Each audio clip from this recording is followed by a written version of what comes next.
yang bahayanya itu efeknya ya, efek karena perasaan yang tidak nyamannya itu, salah satunya adalah bosan itu.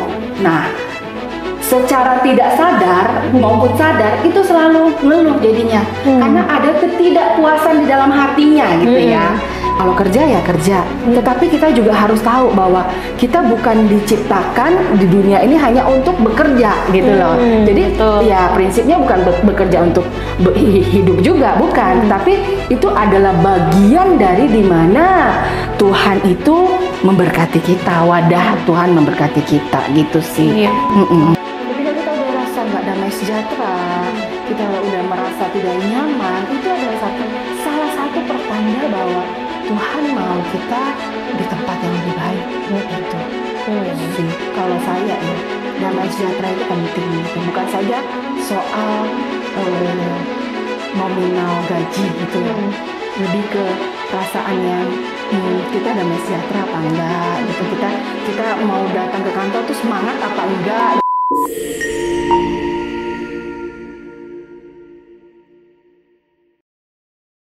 Pernah nggak sih ngerasa bosan dengan yang namanya pekerjaan, dunia kerja, atau seputar yang pokoknya ada kata kerjanya?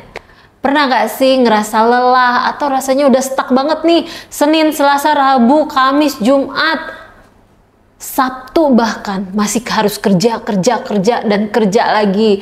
Nah, buat sahabat curhat yang malam hari ini udah ngerasain capek banget sih kerja, lelah banget sih, besok harus kerja lagi.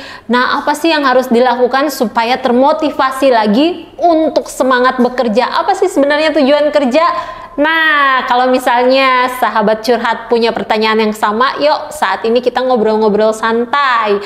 Nanti sahabat curhat yang punya pertanyaan akan dijawab secara langsung oleh narasumber kita. Mau didoakan juga boleh. Caranya tinggal komen aja di kolom komentar. Atau kalau misalnya nggak mau ketahuan di kolom komentar, boleh hubungi kami di 0819 081 7-nya 4 kali 1 melalui WhatsApp. Ya, saya ulangi di 0819 081 7-nya 4 kali 1. Atau mungkin lagi nggak bosan masalah pekerjaan, punya masalah lainnya yang rasa kayaknya nggak ada jalan keluar deh, masalah keuangan, masalah rumah tangga, masalah hubungan dengan pasangan, atau masalah apapun, saatnya Anda bebas curhat karena Tuhan punya jawabannya. Nah, langsung saja kita sapa narasumber kita pada malam hari ini. Ya, selamat malam Bu Yeni. Selamat malam Ana, selamat malam sahabat curhat.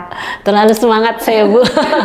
Gimana nih Bu kabarnya? Ya, kabarnya selalu luar biasa, dahsyat, mantap. Luar biasa sekali. Nah Bu, pada malam hari ini kita akan ngebahas tentang bosan di dunia kerja.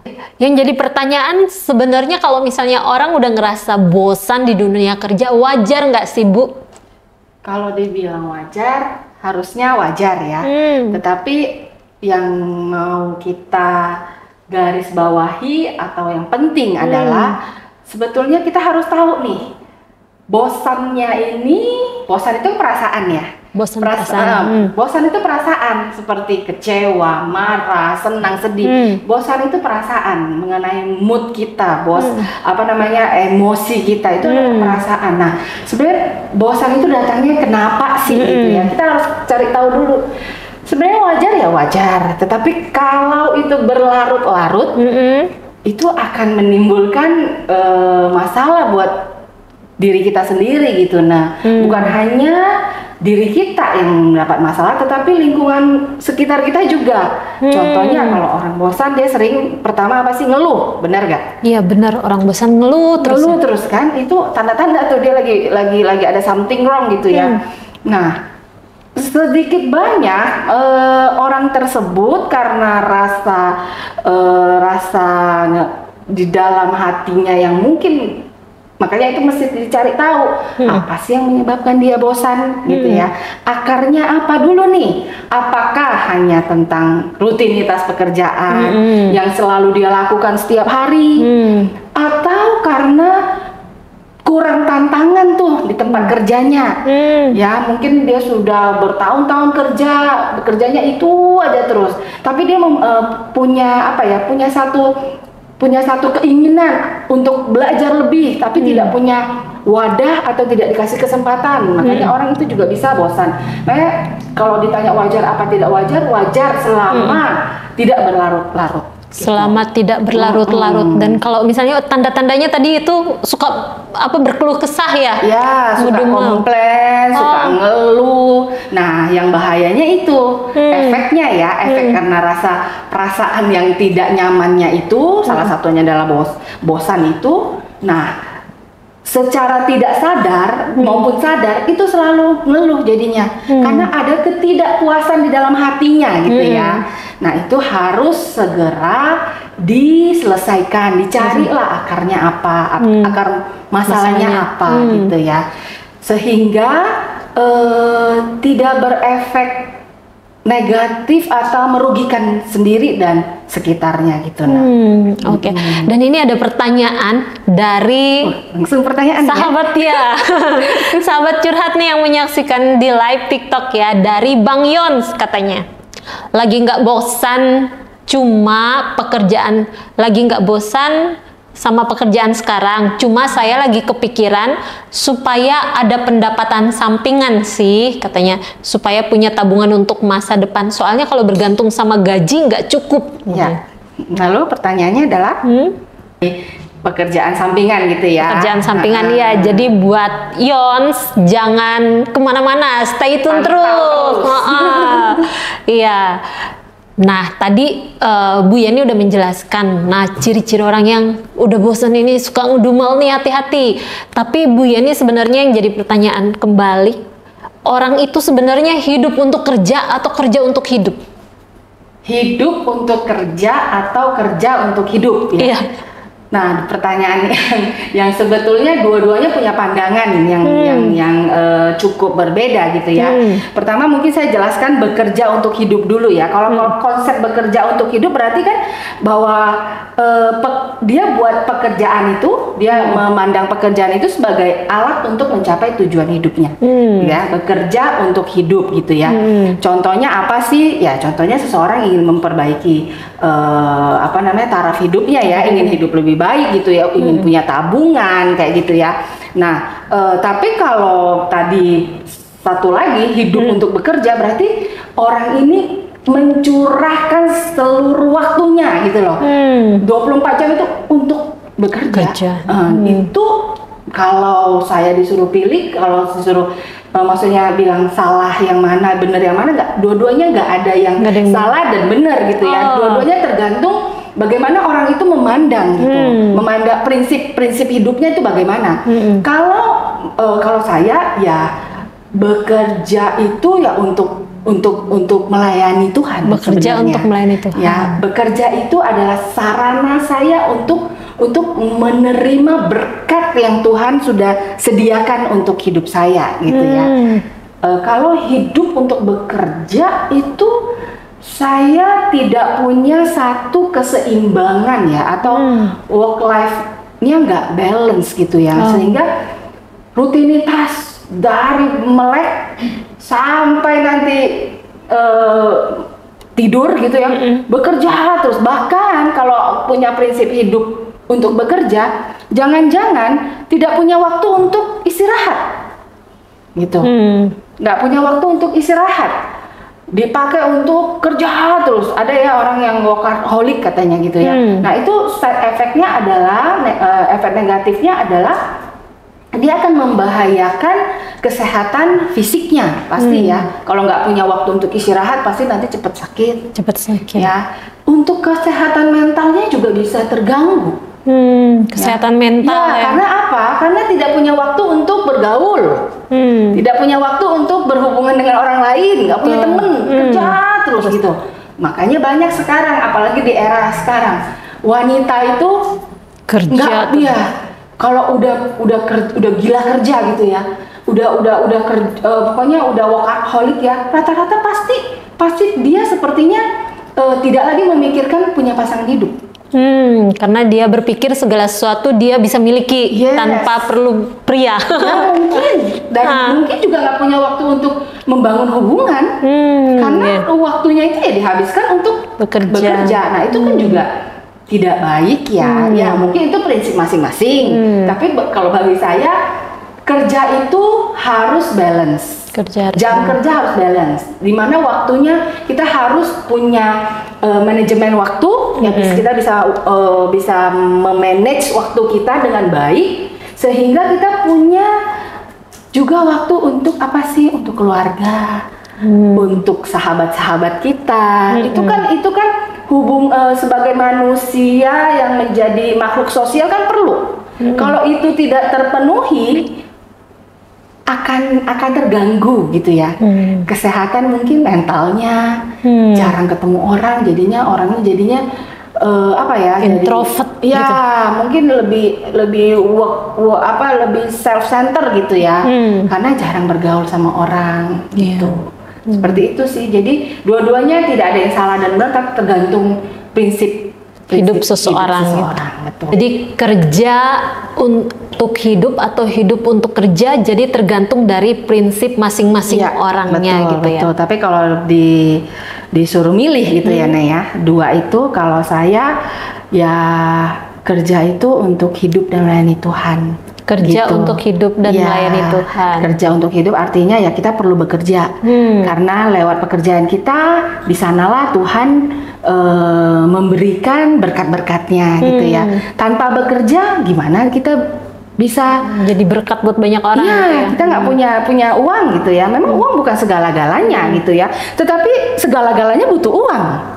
Benar nggak? Uang bukan segala-galanya, tapi untuk segala-galanya kita perlu uang gitu. Jadi kalau kita nggak bekerja dari mana? Masa uangnya turun dari langit? Kan nggak mungkin. Iya, betul. Gitu. Tapi ya kita harus punya balance life ya, harus punya keseimbangan hidup di mana kita punya kuasa, kita punya otoritas untuk mengatur waktu kita dengan bijaksana. Dimana ya kalau kerja ya kerja, tetapi kita juga harus tahu bahwa kita bukan diciptakan di dunia ini hanya untuk bekerja gitu loh. Jadi ya prinsipnya bukan bekerja untuk hidup juga, bukan. Tapi itu adalah bagian dari dimana Tuhan itu memberkati kita, wadah Tuhan memberkati kita gitu sih. Iya, berarti kalau misalnya udah bosan kerja, ngeluh, terus ini kerjaan gini-gini awe merepet, terus kayak gitu kan, Bu. Itu menandakan orang yang nggak bersyukur nggak sih? Karena kan sebenarnya di luar sana tuh banyak orang yang pengen di posisi dia bisa bekerja gitu. Kalau bosan dan tadi tidak bersyukur ya, itu mungkin dua hal yang tidak berhubungan gitu ya. Yang beda tidak ya? Beda. Bosan itu kan hanya seasonal ya, satu masa saja. Makanya itu perlu dibereskan, perlu tahu akarnya apa sih gitu ya. Apakah di perusahaan itu kurang tantangan? Apakah di perusahaan itu kita punya gesekan-gesekan sama rekan kerja kah? Apa hubungannya nggak baik kah? Jadinya kita malas gitu ya, malas datang ke tempat kerja gitu loh. Ataukah kita punya hubungan yang nggak baik, miskomunikasi kah dengan atasan kita justru? Makanya itu membuat kita jadi aduh males deh. Itu sebenarnya kan hal-hal yang perlu diselesaikan ya, dicari akarnya, tapi kita selesaikan gitu ya, sehingga kita punya lagi semangat untuk bekerja gitu ya. Cobalah kita belajar untuk komunikasi gitu. Jangan jadi orang yang udahlah daripada saya ngomong nanti berantem gitu ya. Lebih senang menghindari konflik. Udahlah nggak perlu ngomong banyak-banyak, nggak perlu banyak-banyak ngomong daripada gitu ya. Daripada nanti berantem. Nggak enak juga nih misalnya gitu. Kita melihat misalnya rekan kerja kita ada melakukan kesalahan gitu ya, yang membuat kita juga nggak nyaman gitu ya. Karena kita ini di Indonesia ini apalagi budayanya tuh nggak enakan gitu loh, nah. Nggak enakan itu sebenarnya ada dua hal ya. Pertama ya memang tidak banyak terjadi konflik ya, karena nggak terlalu konfront gitu ya, nggak perlu komunikasi menyatakan kesalahan orang lain atau menegur gitu ya. Orang kan males lah gitu. Ngapain sih urusin orang gitu. Tapi itu sudah membuat kita nggak nyaman kan, bisa berimbas dengan kita gitu ya. Karena nggak enakan, saya nggak mau ngomong deh, biarin aja. Lebih banyak diem, apatis jadinya udah nggak mau tahu apa-apa. Itu nggak baik juga gitu ya. Nah, hal yang lain lagi sebenarnya budaya nggak enakan itu nggak baik gitu dipelihara, karena kita nggak bisa menjalin komunikasi yang terbuka, nggak bisa jujur, sehingga nanti efeknya ke diri kita juga gitu.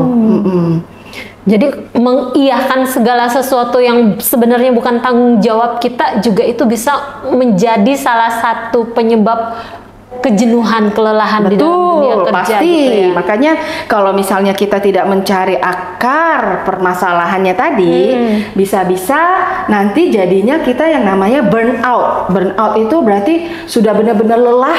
Karena apa? Karena ada orang yang menerima semua pekerjaan. Padahal sebenarnya nggak apa-apa kita bantu pekerjaan orang selama kita bisa bantu, tapi kita juga harus lihat kondisi orang yang meminta bantuan kepada kita.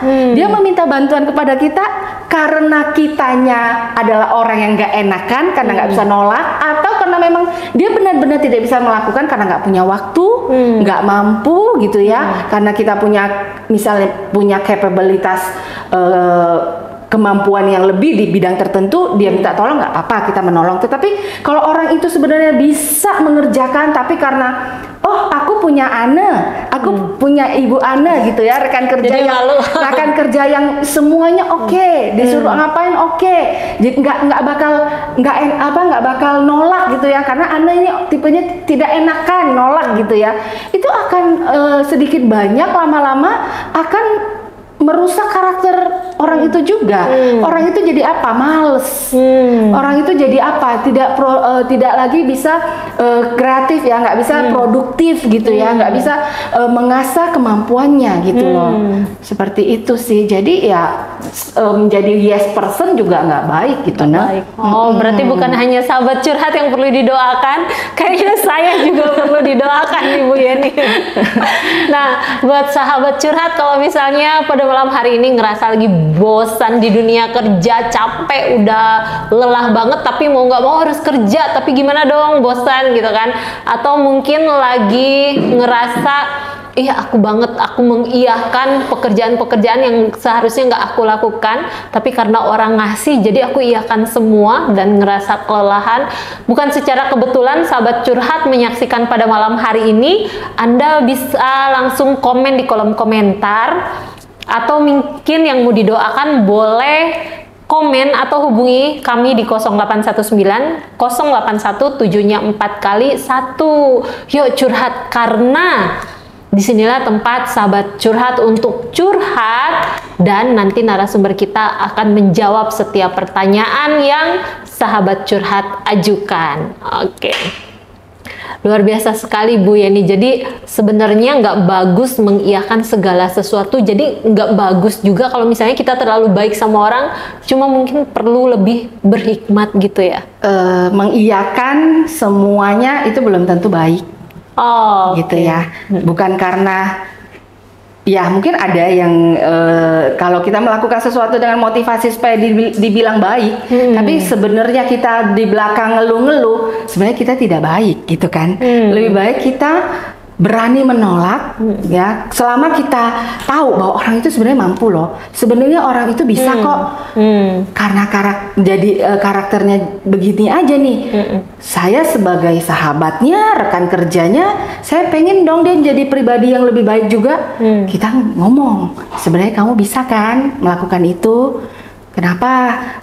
Ayo kamu lakukan bagianmu gitu ya. Job desk saya juga udah banyak. Kan lebih baik seperti itu daripada mengiyakan tapi di belakang menggerutu.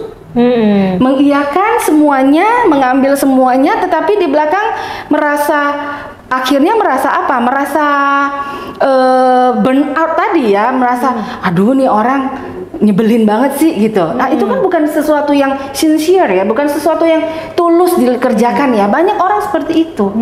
Ya mau dibilang kelihatan baik, mau dibilang kelihatan aduh nggak enakan, jangan ini deh, jangan menghindari konflik gitu ya, jangan nolak deh, nanti takut dimarahin, nanti takut dimusuhin, nanti takut dibilang masa anak Tuhan katanya mengasihi gitu ya, tapi nggak menolong. Jangan seperti itu, karena itu nilai yang salah gitu ya. Selama orang itu kita tahu mampu, biarkan kita juga boleh berani bilang jangan gitu, tidak gitu ya. Apa yang ada di hati harus sama gitu ya, yang diucapkan dengan di hati sama. Jangan kita mengiyakan tapi di dalam hati ngederumel, ya kan, marah-marah gitu ya, marah-marah sendiri. Itu nggak sehat buat diri kita, hati kita, pikiran kita terhadap orang itu juga hubungannya nanti nggak baik gitu. Ya Bu Yeni, udah banyak nih pertanyaan yang masuk ya dari Nina 2303. Bagi tipsnya dong Bu, cara mengatasi kebosanan dengan lingkungan baik di kerjaan maupun di pelayanan. Ya, kalau bosan itu, makanya tadi saya bicara bahwa apa sih yang menyebabkan bosan gitu ya. Bosan itu perasaan ya. Jadi cek dulu, kita mungkin perlu, kalau di pekerjaan ada beberapa tips. Kalau saya sedang bosan, ya, karena benar-benar bosan ya, benar-benar bosan karena rutinitas gitu ya. Kita mungkin bisa break dulu, gitu ya. Kita kan punya hak untuk cuti, gitu ya. Cutilah, berliburlah, gitu ya. Untuk apa? Sebenarnya berlibur itu ya untuk menenang, mungkin kita recharge lagi ya. Mungkin kita bisa mengambil waktu untuk quality time dengan sahabat-sahabat kita, keluarga kita gitu ya. Mungkin bisa punya waktu untuk berdoa kah gitu ya, untuk olahraga kah, melakukan suatu yang hobi kita kah, itu kan bisa ya. Itu hanya sejenak, itu hanya perasaan yang datang ketika sehari-harinya kita tidak ada waktu, tidak ada work life balance itu sebetulnya. Kenapa rasa bosan itu? Karena nggak ada keseimbangan di dalam kehidupan ini. Ya, yang kedua mungkin udah nggak ada tujuannya, karena sekedar schedule. Ya, sama seperti pelayanan kan seperti itu. Tadi ada pertanyaan pelayanan. Kalau pelayanan kita lakukan hanya karena tugas, hanya karena schedule, itu kita akan mengalami satu titik jenuh. Tapi kalau kita melayani karena kita tahu bahwa Tuhan sudah sangat memberkati kita, sudah sangat baik kepada hidup kita, itu ada menjadi satu ucapan syukur kita gitu ya, ucapan terima kasih kita kepada Tuhan yang begitu baik gitu ya. Kita punya mindset bahwa pelayanan itu adalah kesempatan kita untuk boleh menjadi berkat bagi sekeliling kita. Itu kan berbeda gitu ya. Tetapi kalau kita menilai atau memandang bahwa pekerjaan, pelayanan itu beban, ya, suatu kewajiban yang sebenarnya kita nggak suka lakukan itu, nah itu bisa menimbulkan rasa bosan itu. Makanya kalau ketika rasa bosan itu datang, ayo kita break dulu. Break ya, berhenti, tapi bukan menyerah gitu. Jangan berhenti selama-lamanya ya. Ada waktunya juga, ada waktunya. Makanya yang tahu diri kita lagi tidak baik-baik gitu ya. Rasa bosan itu berarti kan kita lagi tidak baik-baik gitu ya. Itu kan diri kita. Berusaha jujurlah. Jangan melakukan segala sesuatu dengan terpaksa gitu ya. Kalau terpaksa itu, ya itu lama-lama akan menimbulkan satu kejenuhan. Karena bukan sebenarnya keinginan sendiri gitu ya. Bukan karena dengan rela hati gitu ya. Tapi karena mungkin ada beberapa hal yang memaksa atau merasa dipaksa gitu, harus melakukan ini, melakukan itu, seperti itu. Sama dengan bekerja. Cek juga motivasi untuk kita bekerja itu apa. Pasti tentunya 80% orang bekerja untuk mendapatkan uang gitu ya, untuk mendapatkan penghasilan lebih. Nah, tujuannya apa? Kita harus cek. Kalau tujuannya jelas, supaya saya bisa memberkati banyak orang, supaya saya bisa menolong banyak orang, supaya saya bisa mungkin membangun suatu punya cita-cita yang besar, misalnya punya panti gitu kan, perlu banyak dana gitu ya. Kok kita nggak bekerja? Untuk apa? Makanya kita perlu tahu apa sih tujuan kita melakukan sesuatu, tujuan kita melayani apa. Kalau hanya sekedar untuk memenuhi schedule, kita pasti akan satu hari jenuh dan burn out. Tapi berbeda ketika kita tahu bahwa karena kita sudah diberkati, karena Tuhan begitu baik dengan kita, kita relakan waktu kita untuk melayani Tuhan, gitu ya. Melayani Tuhan itu kan, melayani itu kan tidak selalu harus di gereja, di mimbar gitu ya. Di tempat pekerjaan kita juga bisa melayani Tuhan loh. Menjadi apa? Menjadi teman, menjadi sahabat bagi rekan-rekan kerja yang memberikan dampak yang positif di tengah-tengah mungkin orangnya suka ngeluh, toksik gitu ya, orangnya jahat semua. Tapi di sana kita bisa membagikan nilai-nilai kebenaran firman itu. Kita sedang melayani. Di dalam keluarga kita menjadi berfungsi dengan baik, menjadi ibu, menjadi istri ya. Mungkin laki-laki menjadi bapak, menjadi suami. Itu kita sedang melayani. Anak-anak menjadi anak yang dengar orang tua gitu ya, yang berprestasi. Itu kita sedang melayani. Gitu. Jadi jangan memandang bahwa pelayanan hanya di mimbar gitu ya. Tidak. Senyum aja ketika orang lagi susah gitu ya. Kita dengerin aja, kita punya kuping gitu ya. Kita dengerin aja orang curhat, itu kita sedang melayani. Tak, tentunya kita harus seneng gitu ya, harus dengan sukacita bukan dengan paksaan. Seperti itu. Vivi, bagaimana caranya jadi berkat di tempat kerja? Caranya menjadi berkat di tempat kerja. Tanya Bapak berkat kali ya.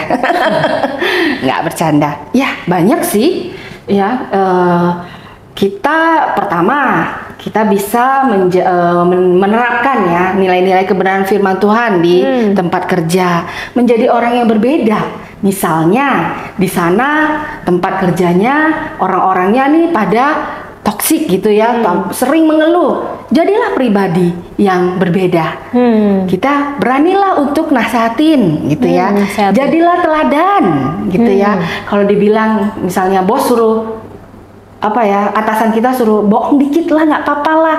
Kita tetap menjadi anak yang jujur gitu ya, meskipun itu atasan kita gitu. Saya pernah dapat pengalaman ya di pekerjaan saya bahwa ketika saya dibilang ya, saya diajarin, udahlah gampang kalau dengan customer A, dengan customer B, kita ajak aja dia makan siang, makan malam seperti itu. Tetapi ketika firman itu datang, berkat kita itu bukan karena kita berhasil ngajak makan malam, lobby gitu ya, makan malam atau makan siang gitu. Tetapi berkat itu datang dari Tuhan.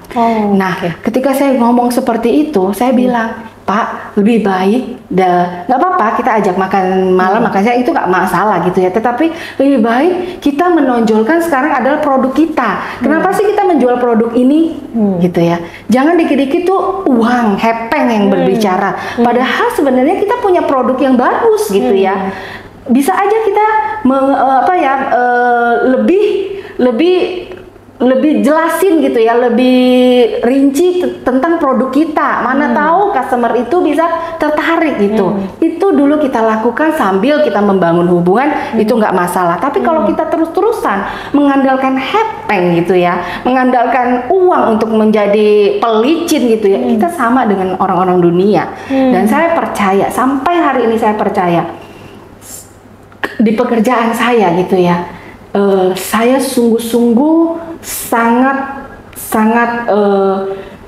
hati-hati dengan yang namanya menggunakan uang sebagai pelicin gitu. Saya nggak mau gitu. Sedangkan sekitar saya ya seperti itu, apalagi kompetitor gitu ya sekarang. Tapi Tuhan selalu bilang, berkatmu anakku bukan dari kemampuanmu, bukan dari hebatnya kamu membangun koneksi. Berkatmu itu dari saya, dari Tuhan gitu ya. Itu adalah hal-hal yang perlu kita lakukan, berbeda gitu, menjadi terang di tempat kerja kita gitu ya. Bukan menjadi ikut-ikutan gitu ya, orang ngeluh kita malah tambah ngeluh, tambah ini gitu ya. Seperti itu sih. Oke.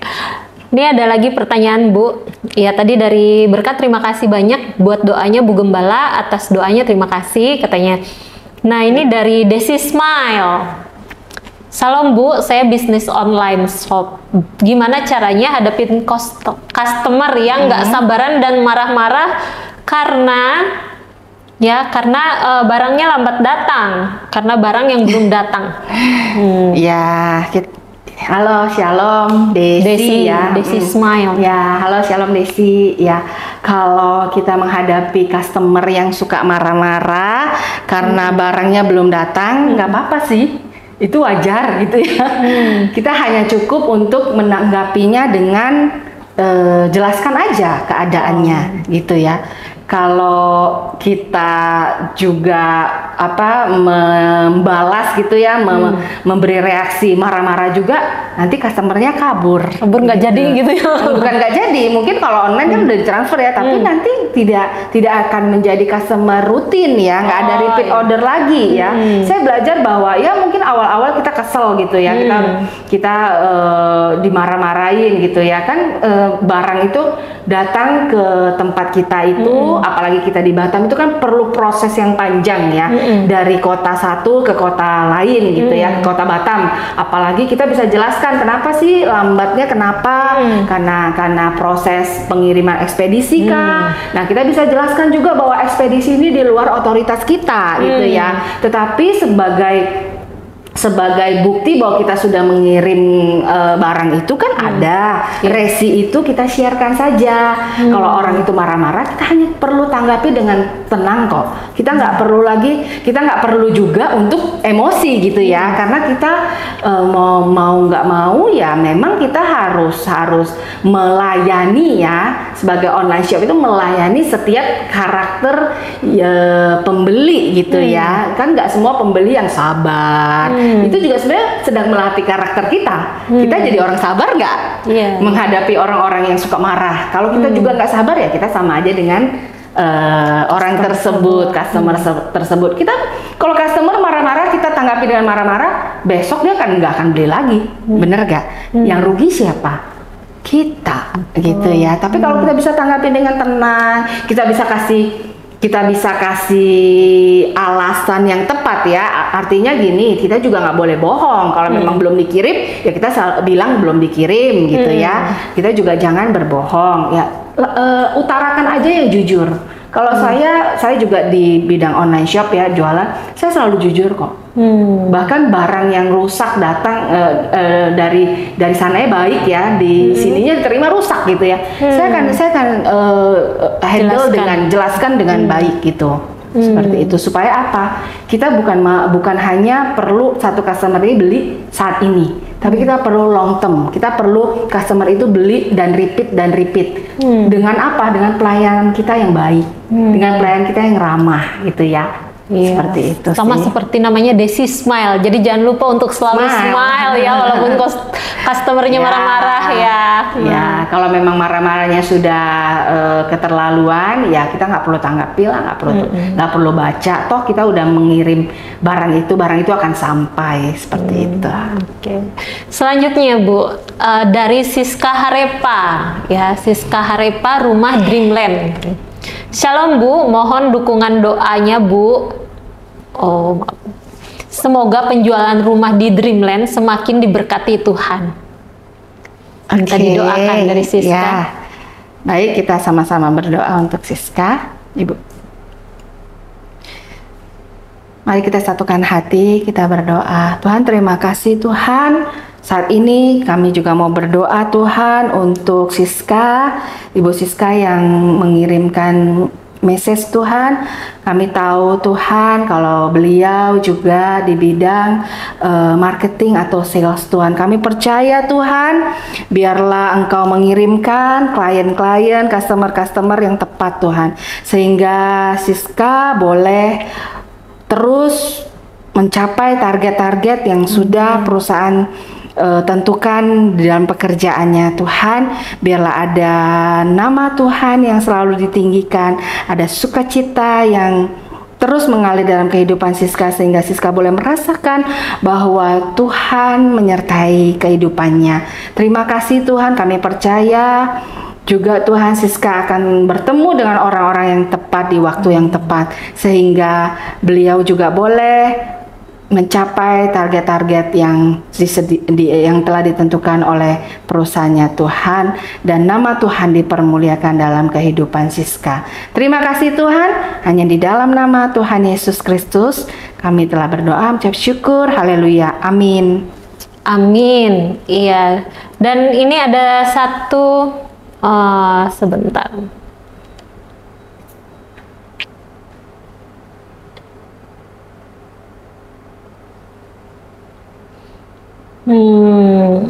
Oke. Bentar ya, sebentar. Soalnya double. Oke. Oke, terima kasih kepada sahabat curhat nih yang udah tadi curhat atau minta didoakan. Kalau misalnya mau ketemu langsung sama Bu Yeni, mau curhat, boleh nggak Bu? Boleh banget. Boleh banget. Nanti sahabat curhat, berapa ya kalau mau konseling biayanya? Kalau kita konseling itu tidak dikenakan biaya alias free ya, paling biaya gojeknya lah ya untuk ketemu, biaya kendaraannya gitu ya. Feel free aja untuk mengkontak gitu ya, kita bisa ketemu di tempat makan kah, di sini di tempat ini juga boleh ya Nah ya. Jadi tidak ada biaya untuk jasa konseling.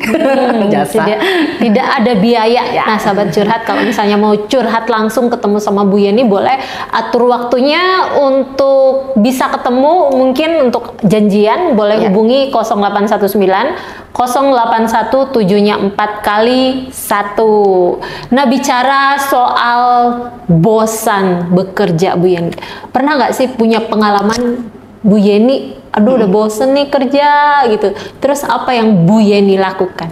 Ya tentunya pernah ya, karena sebenarnya saya orang yang tidak suka berpindah-pindah perusahaan. Saya bekerja lama-lama di perusahaan sebelumnya, dan yang saat ini saya sudah 14 tahun. Enggak ini ya, enggak terasa gitu. 2025 ini saya sudah 14 tahun. Oh, beda setahun sama saya.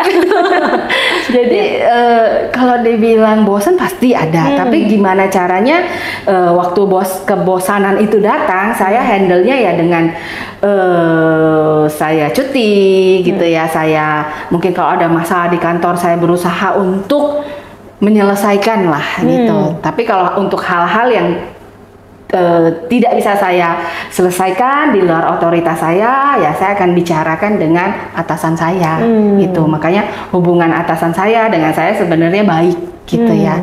Jadi kita bisa komunikasi, bukan seperti atasan yang nggak bisa dapat masukan atau apa gitu, enggak gitu. Jadi hal-hal yang nggak sesuai, ada wadahnya untuk komunikasi, dan kita yang tadi jangan jadi orang yang nggak enakan gitu ya. Nggak enakan, takut konflik. Kalau saya orangnya, saya nggak suka, saya ngomong gitu. Saya nggak bisa di dalam hati saya nggak suka gitu, tapi di luar saya smile. Saya baik-baik aja, saya nggak bisa gitu. Nampak wajahnya. Oh. Iya, ini dari Desi katanya, terima kasih Bu Yeni atas saran dan responnya. Tuhan Yesus memberkati. Ya, sama-sama. Dari Siska juga terima kasih Bu Gembala atas doanya. Sama-sama. Tuhan berkati. Semangat Siska. Semangat closing katanya. Selamat closing. Jangan pernah menyerah. Iya. Nah Bu Yeni, kalau misalnya bicara soal lingkungan kerja, kan pasti ada temen-temen gitu ya. Nah kalau misalnya ada orang-orang yang toksik gitu, yang saling menjatuhkan gitu ya, mau bertahan mental nggak kuat, tapi nggak bertahan juga butuh uang untuk hidup. Apa sih yang harus dilakukan kalau lingkungan di tempat kerja itu udah tidak baik-baik saja? Kalau tadi toksik itu ya, kalau memang kita nggak bisa merubah keadaan, ya sebaiknya kita yang mencari tempat yang lain karena negatif vibes itu segala keluhan gitu ya, segala gibahan gitu, ngomongin atasan, ngomongin rekan sama rekan kerja, itu tidak baik untuk pikiran perasaan kita. Kalau kita udah berusaha untuk nasihatin, jangan seperti itulah. Tapi lama-lama kalau di tempat kayak gitu, kalau kita nggak merasa tadi yang udah nggak tahan, itu bisa mempengaruhi mental kita gitu. Kita lama-lama kita yang nggak mau ngomongin atasan, kita bisa ikut-ikutan loh. Ya, jangan sampai kita bertahan di satu tempat, kita mau terima gajinya, tapi kita ngomongin, jelekin atasan kita, yang dimana atasan kita yang punya perusahaan itu yang memberi gaji, kan itu nggak baik ya, seperti itu kan karakter yang tidak baik ya. Kalau memang udah nggak bisa, udah nggak tahan karena lingkungan terlalu toksik, takutnya sebenarnya kita perlu memberi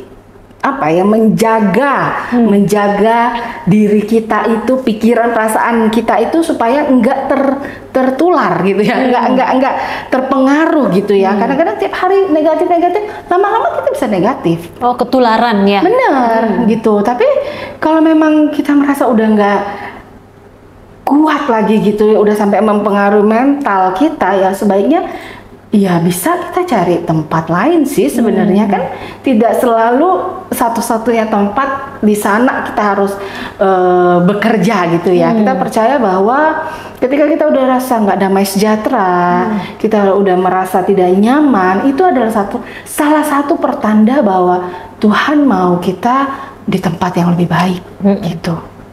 Sih kalau saya ya, damai sejahtera itu penting gitu, bukan saja soal nominal gaji gitu ya, lebih ke perasaan yang kita damai sejahtera apa enggak gitu, kita mau datang ke kantor tuh semangat apa enggak gitu. Kalau lingkungan kerja toksik, ngomongin ini ngomongin itu, jangan-jangan kita waktu enggak bersama dengan mereka kita juga diomongin.